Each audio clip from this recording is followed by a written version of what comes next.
राधे दोस्तों, आज की कहानी का नाम है अजीब ढंग का बंटवारा।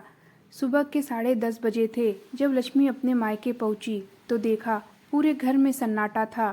माँ अपने कमरे में बैठी रामायण पढ़ रही थी तो लक्ष्मी अपनी माँ के पास गई। अरे बेटी, तुम कब आई? बस माँ, अभी अभी। तुम्हारी बहुत याद आ रही थी। तबीयत कैसी है? ठीक है बेटी। आपने कुछ खाया माँ? बेटी, नाश्ता कर लिया है, बैठो। माँ की बात सुनकर लक्ष्मी माँ के पास ही बैठ गई। बातें करते करते दोपहर के 1 बज गए, लेकिन लक्ष्मी की दोनों भाभियाँ उमा और अमृता कमरे से बाहर नहीं आई। तो लक्ष्मी उठकर अपनी बड़ी भाभी उमा के पास गई और बोली, भाभी, आप अभी तक सोई पड़ी हैं। माँ को भूख लगी है और अभी तक खाना भी नहीं बना। उन्हें दोपहर की दवाई खानी है। कुछ तो ख्याल किया करिए आप लोग। क्यों जीजी, सारा ख्याल मैं ही करूं? सारा ठेका मैंने ही ले रखा है। छोटी भी तो इस घर की बहू है। माँ जी की जिम्मेदारी है, उसकी भी तो है। मेरे सिर में बहुत दर्द है, मुझे तो वैसे भी उठा नहीं जा रहा, तो भला मैं खाना कैसे बनाऊंगी? यह कहकर उन्होंने तो अपना पल्ला झाड़ लिया। बेचारी लक्ष्मी अब अपनी छोटी भाभी अमृता के पास गई और बोली, भाभी, बड़ी भाभी के सर में तो दर्द हो रहा है, तो कम से कम आप ही उठकर खाना बना दीजिए। माँ को दोपहर की दवाई खानी है, लेट हो रहा है। क्या बताऊं जीजी, सुबह से मेरा पीरियड आया है और मुझे तो उठा ही नहीं जा रहा। इस समय तो 2-3 दिन मुझे कोई बात नहीं करे तो अच्छा है। 2 टुक जवाब दे दिया अमृता ने। बेचारी लक्ष्मी चुपचाप अपनी माँ कल्याणी जी के पास वापस आ गई। उसका उदास चेहरा देखकर कल्याणी जी ने कहा, मैंने मना किया था ना बेटी कि मत जा उनके पास। यह नहीं सुधरने वाली, यह तो इनका रोज का हो गया है। जब खुद को भूख लगेगी तो जाकर थोड़ा बहुत कुछ बना लेंगी और उसमें भी जो बचेगा वह मुझे भी मिल जाएगा। यह बस सुबह शाम अपने पति के रहने पर ही खाना बनाती हैं और इतना ही बनाती हैं कि सब खाकर खत्म हो जाए। इन्हें मेरी जरा सी भी चिंता नहीं है। मुझे दोपहर की दवाई खानी होती है और यह दोनों आराम से अपने कमरे में सोती रहती हैं। इन्हें कोई बीमारी नहीं है बेटा, बस तुम्हें देख लिया इसलिए यह सारा नाटक हो रहा है। कोई बात नहीं माँ, आज का खाना मैं ही बना देती हूँ। तुम बताओ क्या खाओगी? मैं ही बना देती हूँ। नहीं बेटा, तू बैठ, घंटे 2 घंटे के लिए तो आती है, इसमें भी किचन में लगकर खाना बनाएगी। रहने दे, मैं दोपहर की दवाई कुछ हल्का फुल्का खाकर खा लूँगी। नहीं माँ, ऐसे कैसे? कुछ भी खा लोगी?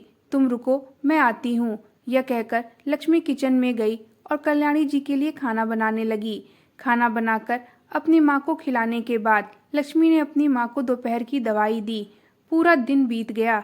लक्ष्मी को आए सुबह से शाम हो चुकी थी, लेकिन उमा और अमृता किसी ने भी अपने कमरे से बाहर निकलना सही नहीं समझा। शाम के समय जब लक्ष्मी जाने लगी तो उसके बड़े भाई राजेश और छोटा भाई माधव दोनों ही ऑफिस से आ गए और दोनों ने जिद करके लक्ष्मी को आज रात के लिए रोक लिया। तभी कल्याणी जी ने कहा, क्यों रोक रहे हो उसे? क्या फायदा है उसे यहाँ रोककर? आज दोपहर का खाना तो उसने बना ही दिया है, अब रात का खाना भी उसे ही बनाना पड़ेगा। सुबह से आई है, लेकिन तुम दोनों की पत्नियां एक बार भी कमरे से बाहर निकलना जरूरी नहीं समझा। दोनों बहाना बना करके सुबह से अपने कमरे में ही सो रही हैं। क्या सुख मिलता है बेचारी को यहाँ आकर? आज तो आके और खाना बना दिया तो दोपहर में दवा खा ली, नहीं तो रोज की तरह आज की दवा भी खाली पेट ही खाकर सोना पड़ता। यह क्या कह रही हो माँ? क्या उमा सुबह से अपने कमरे से बाहर नहीं निकली? राजेश ने बहुत ही हैरानी से पूछा। तो माधव ने कहा, भाभी के साथ साथ क्या अमृता भी कमरे से बाहर नहीं आई? नहीं बेटा, तुम दोनों को तो पता ही है उन दोनों की नौटंकी। आए दिन उनकी यही हरकतें रहती हैं।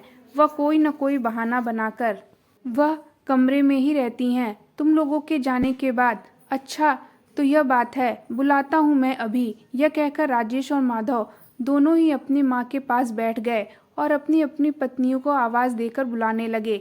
उमा और अमृता ने जब अपने पति की आवाज़ सुनी तो तुरंत ही अपने अपने कमरे से बाहर निकल कर आईं। तभी राजेश ने गुस्से में पूछा, उमा, तुम्हें पता है ना कि माँ को दोपहर की दवाई खानी होती है, फिर तुम लोगों ने खाना क्यों नहीं बनाया? राजेश, मेरे सर में बहुत दर्द हो रहा था और मैंने कोई ठेका लेकर तो नहीं रखा है खाने का। छोटी भी तो है ना, वह भी तो बना सकती है। उमा ने अमृता की तरफ इशारा करते हुए कहा। क्यों जीजी, मैं ही क्यों बनाऊं? मैंने भी तो कहा था कि मेरे पेट में दर्द हो रहा है, मेरी तबीयत ठीक नहीं है, तो ज़रूरी तो नहीं कि बीमारी में भी मैं ही खाना बनाऊं। मैं भी तो कोई ठेका नहीं ले रखा। कौन सा ठेका लिया है तुमने छोटी? अभी तुम्हें शादी करके आए कितने ही साल हुए हैं। तुमसे आने से पहले तो घर के सारे काम मैं अकेले ही करती थी, सबके लिए खाना बनाती थी। क्या हो गया जीजी, अभी भी बना लिया करो, कोई मेरे नाम से लिखा तो नहीं है। देखो जी, यह रोज रोज की नौटंकी अब मुझे नहीं होगी, अमृता ने पलटते हुए माधव से कहा। हाँ तो कौन सा मैं ही झेलना चाहती हूँ तुम्हें और तुम्हारी यह रोज रोज की नौटंकी। तुरंत ही राजेश से उमा बोल पड़ी। तभी अमृता ने कहा, माँ जी अब बस बहुत हो गया, मैंने फैसला कर लिया है, आप हमें हमारा हिस्सा दे दीजिए, हम अलग अलग रहकर आराम से अपनी जिंदगी जी लेंगे। रोज रोज की नौटंकी से तो अच्छा है कि हम अपना अलग अलग रह लेंगे। तभी उन्होंने कहा, और ही बात आपकी माँ की तो आप सुबह मेरे में और शाम को अमृता के हिस्से में खा लीजिएगा। क्यों छोटी, ठीक है ना? हाँ जीजी बिल्कुल ठीक है, ऐसे हमें टेंशन भी नहीं होगी और हमारा काम भी हो जाएगा। और रही बात लक्ष्मी दीदी की, तो लक्ष्मी दीदी जब गर्मी की छुट्टियों में आएंगी तो 10 दिन आपके में रह लेंगे और 10 दिन मेरे यहाँ। क्यों जीजी, ठीक है ना? बिल्कुल सही कहा छोटी, इससे कोई टेंशन भी नहीं होगी और हमारा काम भी आराम से हो जाएगा और घर में कोई टेंशन भी नहीं रहेगी, शांति बनी रहेगी। इससे अच्छा है क्या आप हमें हमारा हिस्सा दे दीजिए। दोनों देवरानी जेठानी एक साथ बोल पड़ी। दोनों बहुओं की बातें सुन कल्याणी जी हैरान हो गई और उनकी आंखों में आंसू आ गए। बड़ी आस लेकर उन्होंने अपने दोनों बेटे राजेश और माधव की तरफ देखा। राजेश और माधव दोनों ही बड़ी हैरानी से अपनी अपनी पत्नियों की तरफ देख रहे थे। 2 टाइम का खाना बनाने को लेकर इन दोनों में बात इतनी आगे बढ़ गई। राजेश ने कहा, अरे अगर तुम दोनों अलग भी हो गए तो अपने अपने हिस्से की रसोई तो बनानी ही पड़ेगी, इससे अच्छा है कि एक ही में बना लिया करो। तभी उन्होंने कहा, नहीं राजेश, अब यह बहुत मुश्किल है, वह तो आए दिन बीमार पड़ी रहती है और कोई न कोई खाना बनाकर सोई रहेगी, तो मैं अकेले कैसे खाना बनाऊंगी? यह मेरे बस की बात नहीं है। तो कौन सा मेरे ही बस की बात है जीजी? क्या आप बीमार नहीं पड़ती? आए दिन तो आपके सर में दर्द रहता है, खुद की बीमारी तो दिखती नहीं और मेरी बड़ी तेज दिख रही है। तभी अमृता ने राजेश की तरफ देखते हुए कहा, भाई साहब अब यह मेरे बस की बात नहीं है, अच्छा होगा आप हमें हमारा हिस्सा दे दीजिए। कल्याणी जी अपनी दोनों बहू की बात सुनकर लगातार रोए जा रही थी। उधर अमृता और उमा लगातार लड़े जा रही थी। बेचारी लक्ष्मी को तो कुछ समझ ही नहीं आ रहा था कि उसकी आंखों के सामने ही उसका मायका बिखर रहा है। राजेश और माधव भी अपना अपना सर पकड़कर बैठे थे। तभी कुछ देर सोचते हुए राजेश ने कहा, अच्छा ठीक है, अगर तुम दोनों अलग ही होना चाहती हो तो हो जाओ। राजेश के मुंह से यह बात सुनते ही माधव, लक्ष्मी और उसकी माँ कल्याणी जी उसका मुंह देखने लगी। तो राजेश ने उन्हें धीरे से आंख मारी तो माधव को समझ में आ गया कि अभी कल्याणी जी ने कहा, बेटा ऐसी बातें क्यों कर रहे हो? कम से कम मुझे चैन से मर तो जाने दिया होता। तो क्या करूं माँ, तुम्हारे लिए मैं अपनी पत्नी की बात ना मानूं? सही तो कह रही है, लेकिन आप भी सही हो। इस रोज रोज की कचकच से तो अच्छा है कि हम अलग ही हो जाएं। अपने पति की बातें सुन उमा एकदम से खुश हो गई। उसे तो यकीन ही नहीं हो रहा था कि राजेश इतनी जल्दी उसकी बात मान जाएगा। हाँ राजेश, आप बिल्कुल सही कहा, रोज रोज की कचकच से तो अच्छा है कि हम अलग ही हो जाएं। तभी लक्ष्मी ने कहा, भैया यह कैसी बातें कर रहे हैं? पापा के बाद आप ही ने तो सारे घर को इतने अच्छे से संभाला है, मुझे नहीं पता था कि आप इतनी जल्दी भाभी की बातों में आ जाएंगे। तुम चुप करो लक्ष्मी, तुम इस घर की बेटी हो। जब आना तो 10 दिन उमा और 10 दिन अमृता के रह लेना। मैं क्या करूं?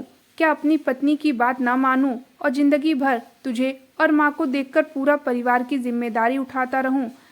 लक्ष्मी, माधव और कल्याणी जी यह समझ चुके थे कि जरूर राजेश के दिमाग में कुछ न कुछ चल रहा है। तभी माधव ने कहा, तब ठीक है भैया, अगर आप अपनी पत्नी की बात सुनेंगे तो फिर मैं भी अपनी पत्नी की ही बात मानूंगा, है ना अमृता? माधव की बात सुनकर अमृता की तो खुशी से झूम उठी। हाँ जी, मुझे तो विश्वास ही नहीं था कि आप हमारा साथ देंगे। क्यों नहीं अमृता, अब तुम जैसा कहोगी वैसा ही होगा। ठीक है ना भैया, सबकी रजामंदी से आज हम अलग अलग हो ही जाते हैं। चलो माँ, अभी वकील के पास चलते हैं और सारे फैसले आज ही कर लेते हैं और अब सारा मामला यहीं ख़त्म हो जाएगा। यह कहकर राजेश, माधव, लक्ष्मी और कल्याणी जी वकील के पास चले गए।